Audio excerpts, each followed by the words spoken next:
ให้พี่สายฟ้าไปยืนตรงนั้นไหมนี่ไหนพี่สาย พี่สายใส่แว่นไหนเร็วพี่สายใส่แว่นหน่อย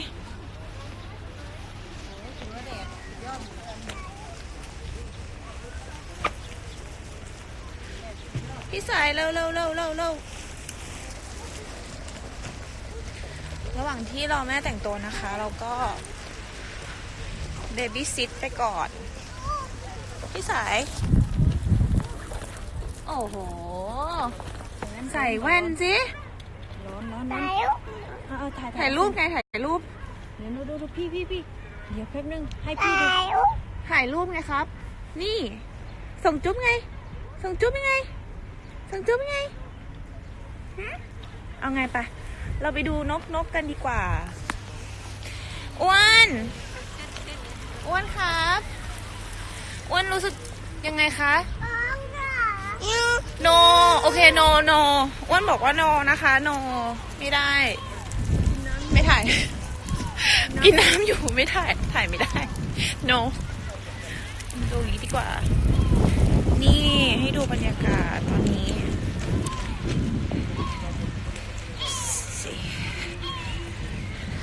พี่เขาก็ชิล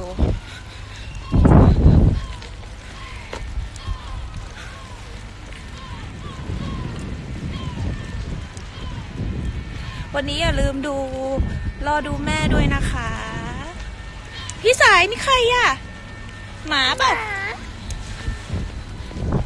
ตัวอะไรอะพี่สายนี่ใครอะคะตัวอะไรอะตัวอะไร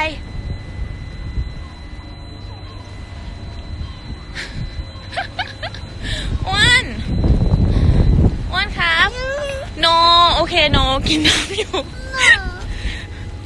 ฮะ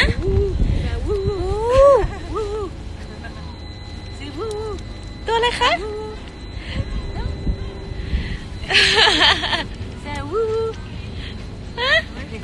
ดูไหมโอ้โหอ้วนอีกสักทีนึงได้ไหมครับ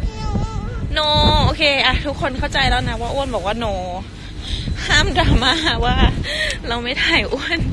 เพราะอ้วนบอกว่าโนนะคะโนก็คือโนนะคะโอเค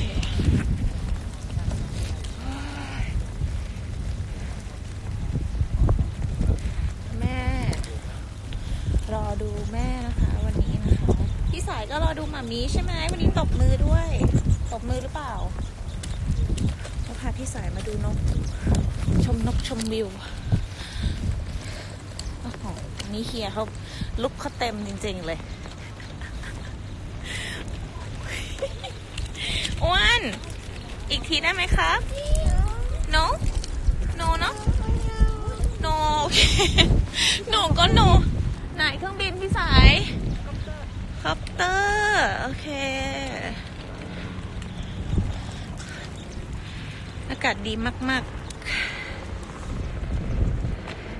เราแอบเฉลียวกล้องมาที่อ้วนไม่ได้นะคะอ้วนเขาจะโนนะคะพี่สายมามิสวยมากไหมเมื่อวานเนี้ยมามิสวยมากไหมครับสวยมากๆเลยครับเมื่อวานทำไมมันต้องหน้าอย่างนั้นนะครับทำหน้าอย่างนั้นทำไมครับมันแดดแรงเหรอครับใส่หมวกนะครับโอ้โหเท่ระเบิดเลยใช่ไหมเท่ระเบิดไหมเท่ระเบิดมีของแว่นนะพลอยแว่นนะพลอยใช่ไหม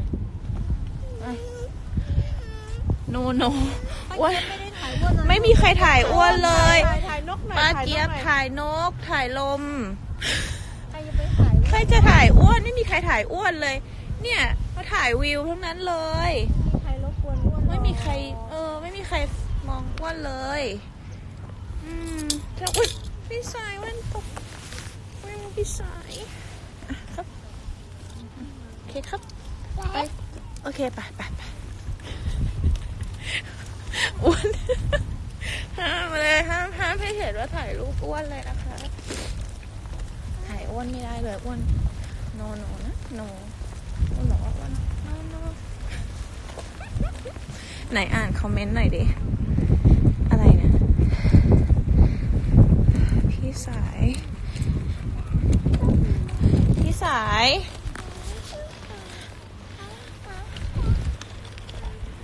โอ้โหนี่ดูนกดูอ๋อเรามาถึงได้แค่ตรงนี้พี่สายดูเรือสิเรือแล้วพี่สายเรือเห็นเรือไหมโอ้ยาเห็นเรือไหมครับ